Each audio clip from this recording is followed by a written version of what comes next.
നടൻ ജി കൃഷ്ണകുമാറിന്റെ മകൾ ദിയ കൃഷ്ണയുടെ സ്ഥാപനത്തിലെ സാമ്പത്തിക ക്രമക്കേടിൽ പ്രതികളെ പിടികൂടാതെ ഒളിച്ചു കളിച്ച ക്രൈംബ്രാഞ്ച്. ജീവനക്കാരുടെ മുൻകൂർ ജാമ്യാപേക്ഷ തള്ളിയതിന് ശേഷവും പ്രതികളുടെ അറസ്റ്റ് നടപടികൾ വൈകിപ്പിക്കുന്നതിന് പിന്നിൽ രാഷ്ട്രീയ പ്രേരിതം എന്നുള്ള ആക്ഷേപവും ഉയരുകയാണ്.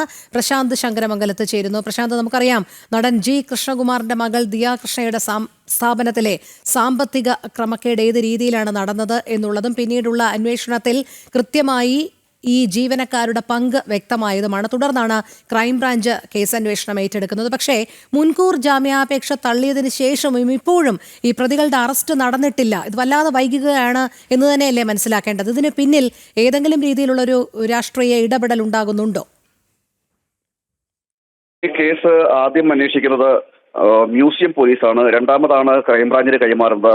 മ്യൂസിയം പോലീസിന്റെ അന്വേഷണത്തിലും ക്രൈംബ്രാഞ്ചിന്റെ അന്വേഷണത്തിലും പ്രാഥമിക അന്വേഷണത്തിൽ ഈ പ്രതികൾക്കെതിരെ തെളിവുകൾ ഉണ്ടായിരുന്നു. അതായത് ഈ ജീവനക്കാർക്കെതിരെ തെളിവുകൾ ഉണ്ടായിരുന്നു. ഡിജിറ്റൽ തെളിവുകൾ അടക്കം ലഭിക്കുകയും ചെയ്തു. തുടർന്നാണ് ഈ പ്രതികൾ മുൻകൂർ ജാമ്യം അപേക്ഷയുമായി ജില്ലാ കോടതിയിലും ഹൈക്കോടതിയിലും എല്ലാം സമീപിക്കുന്നത്. ജില്ലാ കോടതിയിൽ മുൻകൂർ ജാമ്യാപേക്ഷ തള്ളിയതിനു ശേഷമാണ് ഹൈക്കോടതിയെ സമീപിക്കുന്നത്. ഈ രണ്ട് സംഭവങ്ങൾക്ക് ശേഷവും അറസ്റ്റ് നടപടികൾ വൈകുന്നു എന്നതാണ് ഇതിനകത്ത് ഏറ്റവും എടുത്തു പറയേണ്ടത്.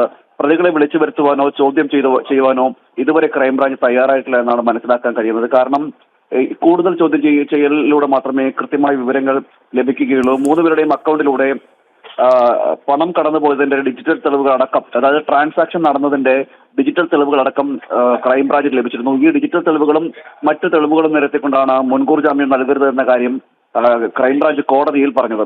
എന്നാൽ ഇത് നിലനിൽക്കെയാണ് ഇത്രയും തെളിവുകൾ ഉണ്ടായിട്ട് പോലും ഈ പ്രതികളെ അറസ്റ്റ് ചെയ്യുന്നതിൽ അമാന്തം കാണിക്കുന്നു അല്ലെങ്കിൽ വൈകിക്കുന്നു എന്നതടക്കമുള്ളതാണ് ഇപ്പോൾ ആരോപണമായിട്ട് ഉയരുന്നത്.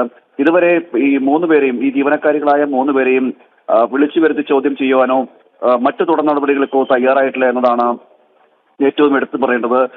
സാമ്പത്തിക ക്രമക്കേടിന്റെ പേരിലാണ് BJP നേതാവായ ജി കൃഷ്ണകുമാറിന്റെ മകൾ ദിയ കൃഷ്ണയുടെ സ്ഥാപനത്തിൽ നിന്ന് സാമ്പത്തിക ക്രമക്കേട് നടത്തി എന്ന കാരണത്തിലാണ് പരാതി നൽകുന്നത്. പരാതി നൽകിയതിനു ശേഷവും കൗണ്ടർ പരാതി എന്ന നിലയിൽ ജി കൃഷ്ണകുമാറിനെതിരെ ഈ മൂന്ന് യുവതികൾ നൽകിയ പരാതിയിൽ ആദ്യം നടപടിയെടുക്കുകയും വിളിച്ചു വരുത്തുകയും ചോദ്യം ചെയ്യുകയും ഒക്കെ ചെയ്തു. അങ്ങനെ നടപടിക്രമങ്ങൾ വേഗത്തിലാക്കി. എന്നാൽ കൃഷ്ണകുമാറിന്റെ പരാതിയിൽ നൽകിയ പരാതിയിലുള്ള അന്വേഷണം അത് കാര്യക്ഷമമായിട്ട് നടക്കുന്നില്ല എന്നതാണ് ഇപ്പോൾ ഏറ്റവും എടുത്തു പറയാൻ കഴിയുന്നത്. അതാണ് ഈ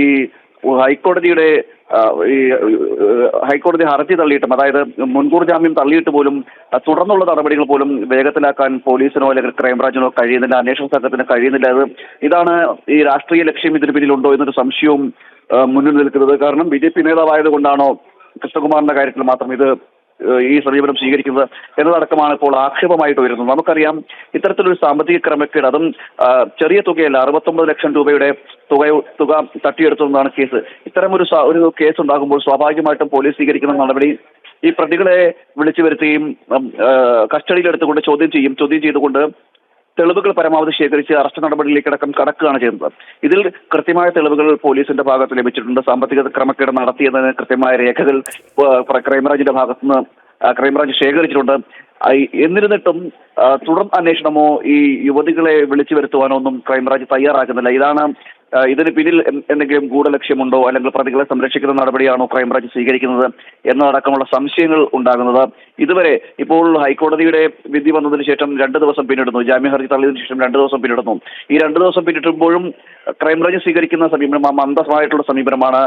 മെല്ലപ്പൊക്കാണ് ക്രൈംബ്രാഞ്ച് ഈ വിഷയത്തിൽ സ്വീകരിക്കുകയും ചെയ്യുന്നത്.